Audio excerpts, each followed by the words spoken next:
How to snag signals when the world's gone silent, your tech's a toaster, and isolation's making you talk to rocks. The cities are hushed, the emergency broadcasts are echoes of a dead past, and the only sound louder than your gnawing hunger is the whispering dread that you're the last sentient being left within a 1,000-mile radius. Your phone, a paperweight. Your fancy prepper radio, probably fried in whatever EMP cooked the planet. You're staring at a sky full of nothing but static, and the silence is a predator. No worries, we're building a lifeline out of literal garbage. All right, listen up, because this ain't no cozy crafting tutorial. We're dealing with desperation here. You need to know if anyone else is out there, if there's a less crazed faction than the Giggle Brigade who tried to trade bottle caps for your spleen, or if that weird humming noise in the distance is just the wind, or something with teeth. A radio receiver, even a cruddy one, is your ear to the void. It's the difference between hopeful paranoia and just plain old garden variety paranoia. So, how do we conjure signals from the ether with nothing but rust and regret? Forget your circuit boards and microprocessors. We're going back to basics, baby. Think of it like this. The airwaves are still buzzing with electromagnetic chatter, remnants of old broadcasts, stray signals, maybe even some enterprising survivor with a better setup, lucky them. We just need to build a ridiculously simple ear to listen in.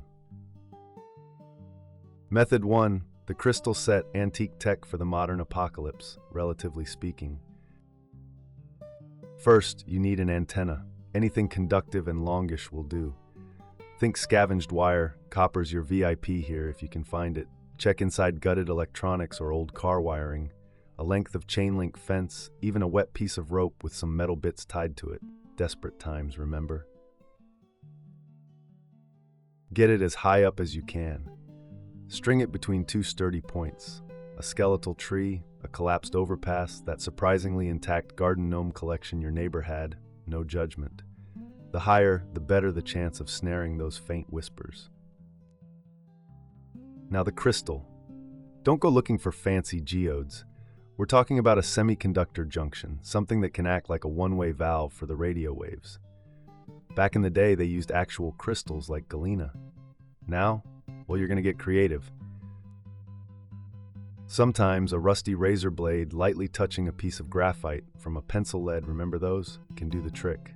Or maybe some oxidized metal in contact with something different. Experiment. This is where the science becomes stab in the dark with a rusty screwdriver. The key is to find a point of contact that allows current to flow more easily in one direction. Think of it like a tiny, grumpy gatekeeper, only letting certain types of electrical nudges through. Next, you need a coil, an inductor. This helps tune into different frequencies. Grab some insulated wire, again, scavenged is the word of the day. Wind it around something cylindrical, an empty can, a plastic bottle, a hollowed-out femur you found, don't ask. About 20 to 50 turns should get you in the ballpark. The size and number of turns will affect the frequencies you can pick up, so feel free to play around if you've got the wire and the existential boredom. Each loop of wire creates a magnetic field when a current passes through it, and this coil will interact with the electromagnetic waves your antenna is catching. It's like making a tiny, trashy electromagnet that resonates with certain signals. Now, the tuning part. Remember that dodgy contact point, the razor blade and graphite, or whatever Frankensteinian semiconductor you've cobbled together? You need to be able to adjust that contact. This, along with tapping into different points along your coil, will allow you to tune into different frequencies. It's fiddly, frustrating, and you'll probably get more static than sense. But hey, that's post-apocalyptic entertainment for you. Think of it like trying to pick a lock with a bent paperclip, but instead of a door, you're trying to unlock faint voices in the electromagnetic soup. Finally, you need something to hear the incredibly weak signals. Headphones are ideal if you can find a working pair. Old earbuds might work in a pinch. If not, you can try to build a makeshift earphone using a high-impedance transducer. Maybe a small speaker salvaged from something, connected to a diaphragm made of thin metal or even stiff paper. It won't be crystal clear, pun absolutely intended, but if you're lucky, you'll hear faint crackles, maybe even a garbled voice. Method 2, the diode detector, slightly less ancient, equally trashy. Maybe you stumble across a semi-functional piece of modern junk, a busted solar-powered gadget, a mangled car radio. If you can scavenge a diode, look for small two-legged components. They often have a stripe on one end. You're slightly ahead of the razor blade and graphite crowd.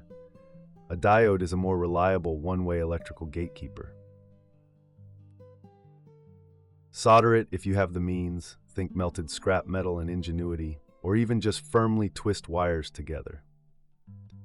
Remember, this isn't about pristine connections, it's about making something, anything, that conducts electricity in a vaguely controlled manner. The antenna and the coil principles still apply here. Get that aerial up high and wind that wire around your makeshift core. The diode will take the incoming AC radio signal and rectify it.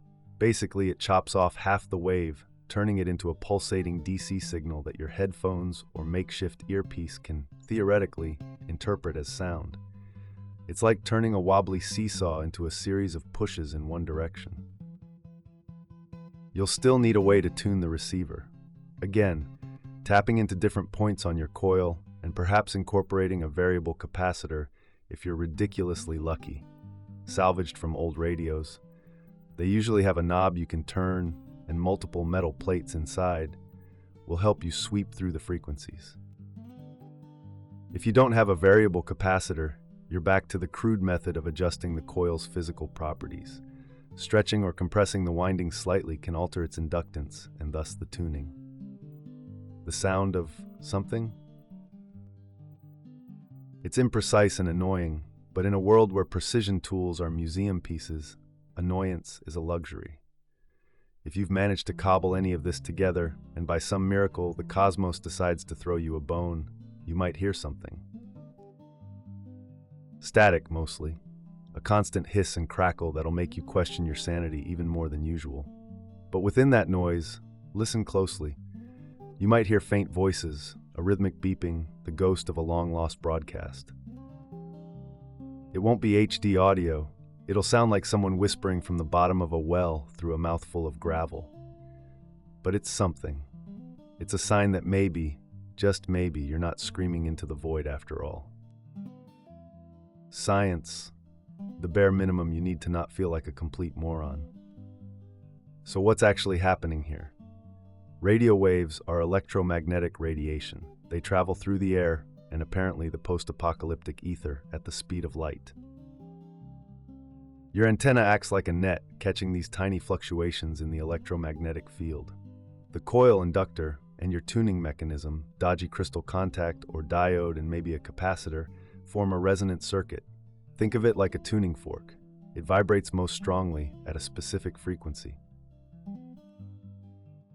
Your receiver tries to make its electrical circuits resonate with the frequency of the radio waves you want to hear. The semiconductor, your crystal contraption or the diode, acts as a detector. It separates the audio information from the high-frequency carrier wave. It's like sifting the flour from the sugar in a recipe. You only want the sugar, the audio, in the end. This extracted audio signal is then fed to your headphones or makeshift earpiece, which converts the electrical signal back into sound waves that your battered eardrums can, hopefully, decipher. Power. These basic crystal sets and diode detectors are passive. They don't need a separate power source. The energy of the radio waves themselves powers the tiny signal. However, this also means the signal strength will be incredibly weak. Don't expect to be picking up signals from across the continent. You'll be lucky to hear anything within a few dozen miles, maybe less, depending on atmospheric conditions and the strength of the transmitting station, if any still exist. Interference. The post-apocalyptic world is probably riddled with all sorts of weird electromagnetic noise. Expect a lot of static and interference. Figuring out what's an actual signal and what's just the groaning of the dying world will be part of the fun. Safety. Be careful with scavenged materials. Sharp edges, rusty metal, and unknown chemicals are your constant companions. Don't electrocute yourself with stray wires, though with these basic setups, the risk is minimal, mostly just frustration. Patience and possibly hallucinations. You will spend hours fiddling with wires and contact points, listening to static and wondering if that faint whisper was real or just the sound of your brain slowly dissolving from loneliness. Stick with it, or don't, your choice. Building a makeshift radio receiver in the apocalypse is a long shot. It's messy, unreliable, and the chances of actually hearing anything useful are slim.